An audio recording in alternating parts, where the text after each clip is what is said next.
Magandang araw Sir Paul, pati sa mga taga-subaybay sa YouTube channels mo. Creepy Macpanset, Dear Sir Paul, pati sa Spotify at sa Facebook pages mo na rin. Ako po si Noel. Tunay na pangalan ko po yan. Hindi ko na sasabihin ang apelyido ko. Hindi ko na rin sasabihin kung ilang taon ako. Basta medyo patanda na rin. Ngayon, nagtatrabaho ako dito sa Tagum, Davao del Norte. Gusto kong magbahagi ng isang karanasang hindi ko malilimutan. Nangyari ito taong 1998 sa mismong eskwelahan ng anak kong si Lenlen na nasa grade 3 noong panahon na iyon. Hanggang ngayon nga kinikilabutan pa rin ako kapag naaalala ko ito. Kaya ano pa bang hinihintay natin? Simulan na natin ang kwentuhan. Hindi ako maaaring magkamali. Mismong kabuanan po yun ng Hulyo. Pinatawag kami ng advisor ni Lenden para sa PTA meeting. Hindi pa PTA meeting ang tawag dyan, basta meeting lang po. Wala namang cellphone noon kaya sulat lang po ang paalala nila. Siyempre pinilit kong dumalo kahit kagagaling ko lang pong duty noon. Pagod man ngunit umattend pa rin ako ng meeting ng anak ko. Ganun talaga siguro kapag magulang ka na. Bandang 11:30 AM nang matapos po ang meeting na iyon. Gutom na gutom ako noon at dahil may trabaho pa ako ng 2:00 ng hapon, naisip kong dumiretso na lang ako sa kantin ng school. Doon na lang ako kakain. Nagkataong wala rin kasi akong dalang baon noon at hindi ko na talaga kayang tiisin ang gutom. Pagpasok ko ng kantin, nalanghap ko kaagad ang masarap na amoy ng nilulutong mga putahe doon sa loob. Sunod-sunod akong napalunok noon dahil sa sobrang pagkatakam. Napansin ko kaagad yung bandihadong ulam sa gilid. Medyo mamantika, may konting sabaw at yung karne parang may halong adobo at minudo. Nakakatakam talaga.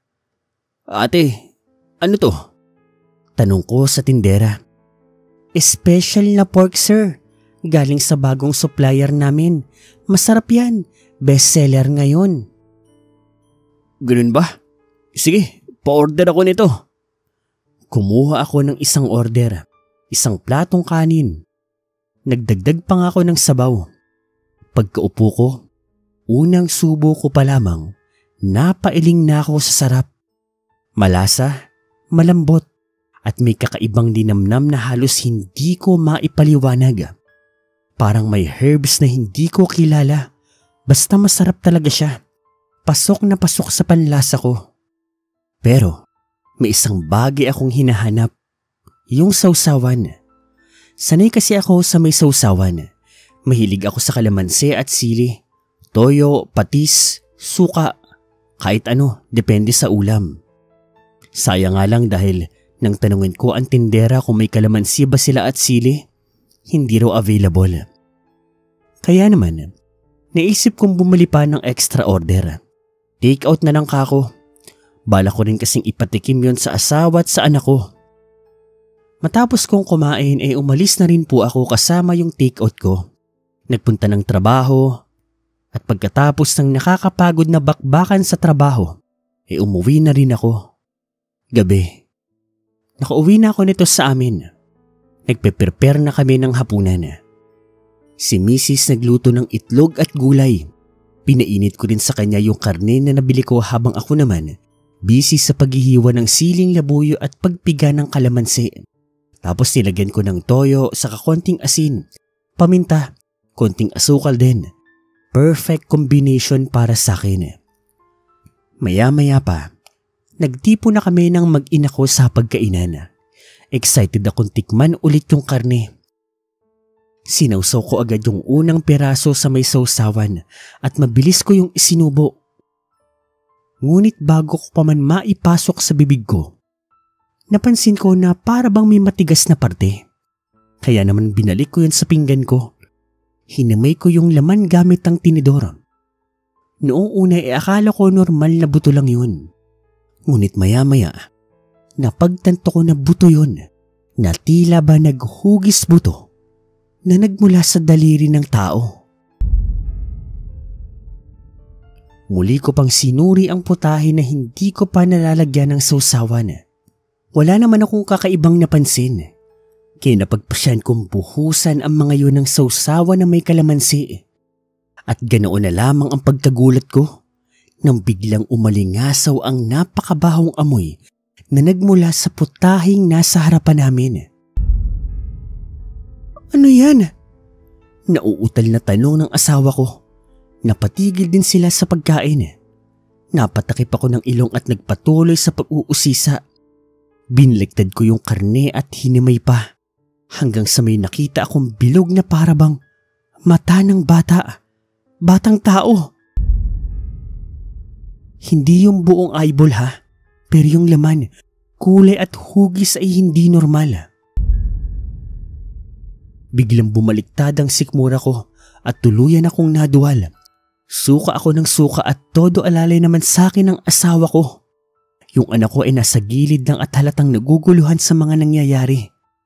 Halos hindi ako makapaniwala. Nakakabaklaman ngunit nagulat at nandiri talaga ako noon. Nanginginig na tinapon ko ang natirang karne at yung sausawan.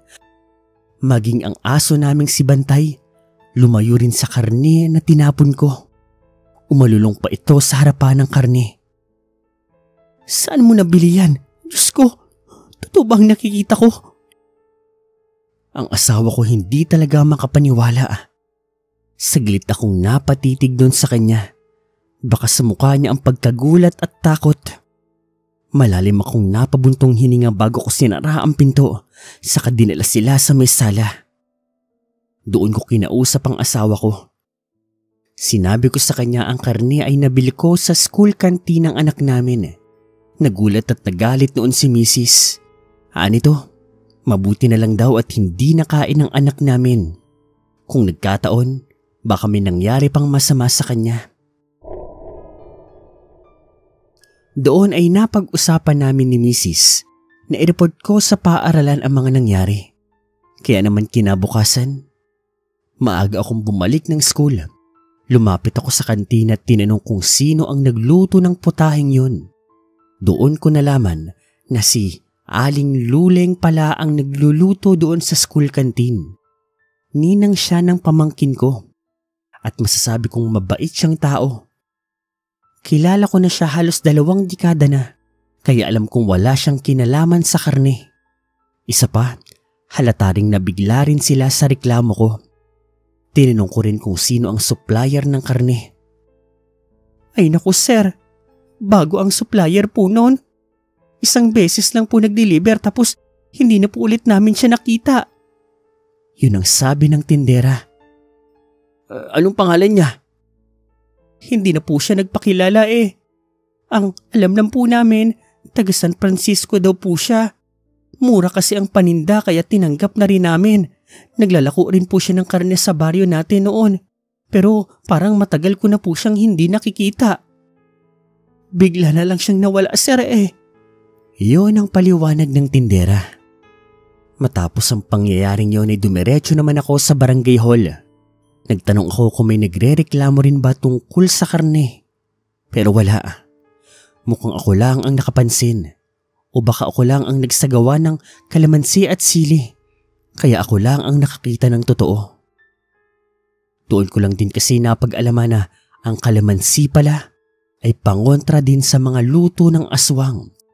Malalaman mo ang tunay na itsura ng pagkain kapag pinatakan mo nito. Hanggang ngayon hindi ko pa rin alam kung anong klaseng karne yon. Karne ba talaga ng tao? O isa lang yun pangkaraniwang karne? Pero ang hindi ko talaga maintindihan, anong dahilan ng tao kung bakit niya pinapakalat yon? Gusto niya bang maggasik ng lagim? Gusto niyang magpakain ng tao sa tao? Gusto niyang manghawa? O masama lang talaga siya? Simula noon Sir Paul, naging maingat na kami ng asawa ko sa mga kinakain namin.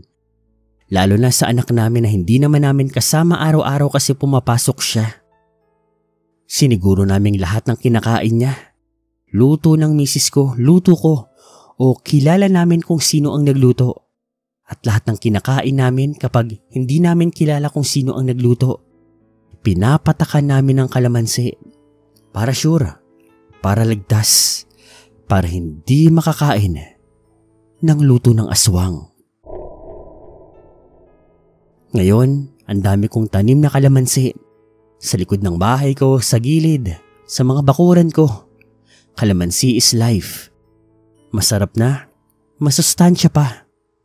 Pangontra aswang pa.